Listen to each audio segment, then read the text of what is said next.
We got right. Ben McKenzie, who is a cult icon. I don't even think you can't say cult. It's just icon. Yeah, I guess so. Right? I guess Like, so. a cult is like lesser known. It's the an OC icon. is just straight up iconic material. Gotham with the comic book world, now getting into Audible, doing a new audio original. So you've been a busy man with a long career so far. So thanks for taking the time. Hey, my pleasure. I love it. I'll take cult icon. I don't. Yeah, cult or regular. Let's get Either on my way, me personally, I would just take the As word long icon. as it has icon. Yes, That's all I exactly care that. This is probably the first interview that maybe you've ever done, I think. Neither of us have seen the OC. So we will have no questions for you. Yeah, we got nothing. Yeah. Brilliant. Although I did just watch on YouTube the death of Marissa Cooper and you carrying her out of like the flames, and it's one of the most fucking ridiculous things I've ever seen in my life. That it is, sir. That it is. One amongst many, many other ridiculous moments that were captured on film. But the new project is Freaks, and it's an audio original, which is kind of cool. It's like this scripted podcast storytelling with, a bunch of names, Christian Slater, Carrie Coon, so people know the voices. So kind of like I feel that those are the newest form of entertainment, and it's been around for a little bit, but I think it's going to start to catch on a lot more in years to come. So I feel like getting on early is a good move by you. Yeah, I mean, I think they're fun. I don't know about you guys, but I listen to podcasts all the time, like sort of constantly whenever I'm out running or doing errands or whatever. So just, put my kids on screens in the back seat and put my headphones in, and there you go, right? Yep. Everyone's happy. Right. Yeah, these are kind of like podcasts, but with talented people. You want to come do podcasts with bad people, you listen to us. You want smart people and talented people, go see Ben. Freak. No. This is just like podcasts with entertainers playing characters as opposed to, wonderful personalities and brilliant gentlemen such as. Yeah, no, call them what they are. They're good podcasts. It's okay. It's fun. It's fun. And this one in particular is such a wild story that I really didn't know anything about. It's somewhat fictionalized, but it's 1970s telephone hacking, telephone operators like Southwestern Bell hacking. And I sort of get a chance to send out my detective persona, which I perfected as Jim Gordon on Gotham over 5 years, if I could be so modest. I was able to send that up a little bit. And it's great. And, Christian Slater, Carrie Coons, it's, Justice Smith, great cast. And super fun to do, like fun to play a character where you're in a booth, you're sitting there, you're playing around with things. There's some great direction, some great, fellow actors to work. We didn't record with each other, but there would be a reader with us who was helping us sort of like bounce ideas off of them. So it was fun. I've never had a creative experience like that. Is it hard to make it sound natural? Like I watched a show on Netflix recently, and it was in German, and for a little bit I tried doing it with like the English dubbed over, and you can tell that it's someone just being like, okay, I'm supposed to sound excited, I'm supposed to sound scared, and you can definitely hear that. And then when you watch a regular show, you can tell that it's more real and natural. How do you even encounter that, or is that something you just know how to do as an actor? Well, what's great is that you're not dubbing somebody else, right? You're not like taking something that's already on screen and then trying to match your, all that exists in this, there is no visual. It's just the words. It's just your performances. So it's actually very freeing once it sort of figure that out in my head, which it probably shouldn't have taken as long, but after at least the first day, I'd figure that out.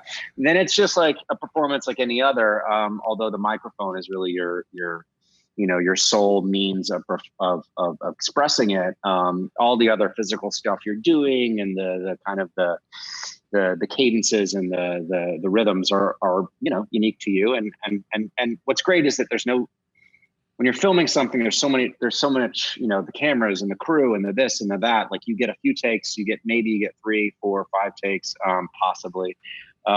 With this, you can do it as often as you want. I mean, at a certain point, it's just a question of how bored are you getting with your own performance. Right. You get that diminishing returns at some point too. You do it over and over again. It's like, it's not going to get any better. How long does it take to do 10 episodes? I think it was a few days. Wow, that's a good paycheck. That's a good business to be in. You can bang these out, man. I finished and I was like, "Hey, Audible, anytime you guys want to call me." Now, I read in the description that it's not like a true story, right? It's based on true techniques, or is the whole story true? No, the story's fictional, but it's based on real events. There were real hackers who were jumping on the telephone lines and basically kind of like pre-internet communicating and hacking these old dilapidated systems. So this young kid completely turning over like a billion dollar industry by just like tapping into a telephone line. That's wild, because I saw in the description again, it was like hacking the system to make free phone calls. And I was like, I feel like you could have caused more chaos. like just calling Nana for free. Yeah, exactly. No, I mean, but I was also like, it was just, thumbing their noses, these teenagers thumbing their noses at the powers that be, because it was a monopoly. Right. It was, it's all of the like anti, capitalist stuff that's in the ether right now. Little conspiracy theorists, like the intro is like, you're just going to put this thing in your living room and they control it and they own it. So it's a lot of vibes that still I think apply to today, Yeah, I wonder what they would think about us like having a Siri now. Yeah, like, right. You're just telling them your secrets? Yeah, what is wrong with you? Totally. I think previous generations would be shocked at how much information we're all just like totally comfortable exposing such online. Idiots. We're gonna pay the price one day, if not already. Yeah. You mentioned bringing Jim Gordon's vibe to this. Is that something you really did? Were you like, almost picturing him doing it, or are you just saying that the same type of role? Yeah, kind of. It was like a great setup, and I think there were. I mean, I was very flattered that they sent it to me, because I was like, oh, I immediately know, what I would do with this, which is, all the cliches of the bitter, detective, who's been around too much, drinks too much coffee, all like, amped up because he's a telephone detective. Right? He's just, he's not the most, demand guy, right? Put it mildly, right? And he ends up getting his ass kicked by a kid, like basically, he basically ends up like, what? How does this work? So, it was just a great opportunity to have a little fun and mess around and great casting and cool experience. Gotham really was, though, like a hit. I mean, the when you get acceptance from like that Batman and comic book world, that you as Jim Gordon and what's the kid's name who plays the Joker? He's unbelievable too. The guy from Shameless. Yeah, Cameron Monaghan. Yeah, we've had him on the show before too. Those are two roles that when you get, the seal of approval from those fans, I think that's a huge deal. And I know it's not the Marvel movie, but it's like it's in that comic realm, and it's definitely been a hit. We had a great time making it. I mean, I remember hearing about the concept from Bruno Heller, who created the show. And I was like, that's great. A detective story set in the world of Batman is awesome. And there's so much great source material. I mean, we were taking from different things, but Gotham Central and Year One, which I lent the voice to for another project a few years prior. Like, there's a lot of like groundedness to the Batman world that allows you to have your cake and eat it too. So it's like a hard-bitten detective, but mixed with superheroes. Basically. You're not very active on social media, so you probably didn't see it. But like when you were announced as like this is going to be Jim Gordon, did you deal with like a lot of people hating it, like hating the idea? Like just because like I feel like I've seen Ben Affleck tell a story. I think I've seen Heath Ledger even tell a story. Just like when they were announced as the cast member, everyone was like, the guy from 10 Things I Hate About You, how the fuck is he going to play the Joker? And Affleck was the same way. Totally. Like, Ben was like, when I got cast as Batman, like they were like telling me to kill myself before I could ruin the role. Right. Yeah. Is that something you had at all? I think I was lucky because Gordon is such a everyone's like, oh yeah, Commissioner Gordon. Oh, what a great character. But he's always in the background. Like he's never the emphasis of a series, certainly, even a movie. He's the guy behind the desk who helps Batman take down the bad guys. In this case, you're switching it completely. He's a young guy. He's in the prime, and he's meeting a Bruce Wayne after his parents' murder. So it just flipped the whole thing on its head, which I think saved me from some of that criticism. Not that I didn't get criticism, but like everyone was like relatively polite because I don't think they knew what to expect. It's like, oh, I remember posting the first photo. We did a little hair and makeup camera test thing before wardrobe thing before filming, and it was just me in a suit with a GCPD badge. I buzzed my hair. So it looked like military, which is what I was supposed to be. Mm-hmm. And I was like, here's Detective Jim Gordon. And the internet was like, like that's so cool. And and also like, what? That's not, what? And, and it provoked that conversation of, where's his mustache? And you're like, trust me, you do not want to see me with a freaking mustache. This whole thing's going to become a joke. You're looking sharp with the scruff there. I like it.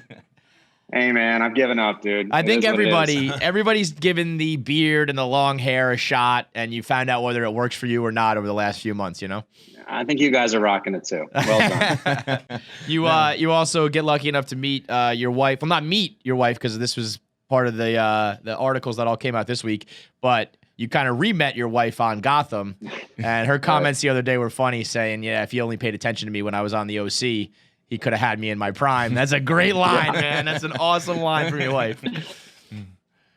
Yeah, she never will let me hear the end of that. Was it something where you were like blatantly like blew her off, or like you just never really interacted?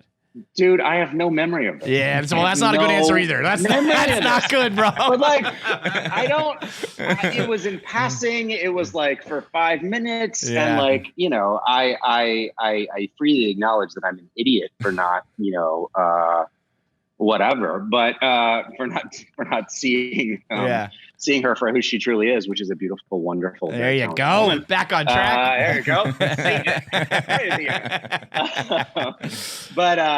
But yeah, nah, she just wants to torture me with it, which is any wife's job. Absolutely. I'm proud of her for doing it, and well done. And she's right, I'm dumb, but she married me anyway. So who's the winner? And who's really dumb? Who's the winner and who's really the idiot?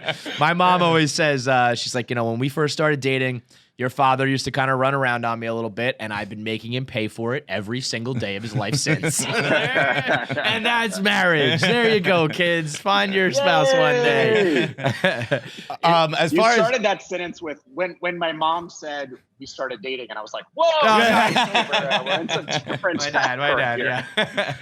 All right. Anyway. I think we've all been affected, obviously, by this quite a bit, but you've been affected in a particularly unique way. You had just started on Broadway, and I imagine Grand Horizons is shut down now. Obviously, it is. Yeah, but what's great?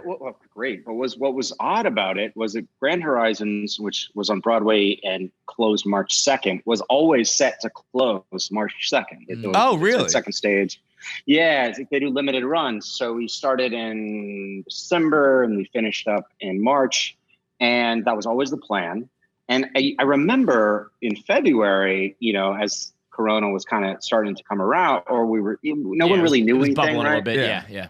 Bubbling. I remember hearing people cough in the audience, and there's always a little bit of a pause. I remember feeling the unease with which other audience members were listening to someone like hacking, coughing. Yeah. And there was a stretch where that was popular. That was a dangerous thing to do. Yeah. Like that was a way to get everyone in the room to hate you real quick. Yep. Just a casual cough. It was so strange. And I was taking the subway to work every single day from where I live into, Manhattan, and like skin of our teeth. We got out. We might have been we probably were one of the last shows to close on its own terms. Everything else, ultimately got shut down only like 2 weeks later. Right. So, what was that experience like? I'm a big Broadway guy. I'm a Broadway guy, but like in like the lame way. Like I'm a big mainstream Broadway guy. I don't know like the secret upcoming shows, but I love going to Broadway. What was it like for you to kind of get to experience that or do that? I imagine you're a fan of the theater. Yeah, I grew up. The first experience I had of acting was a play that my uncle had written, my dad's brother. And I grew up in Austin, Texas, but he wrote this play that premiered it opened in LA and then it moved to Broadway. And I was about 12 years old. And my mom bought my two younger brothers and I matching blazers with tan slacks. And we all like put on a little tie and jacket and went to see this Broadway play. And it was this transcendent experience. It was a 7-hour play. And I was hooked. So 7 hours? 7 hour. And you were 12? Yeah.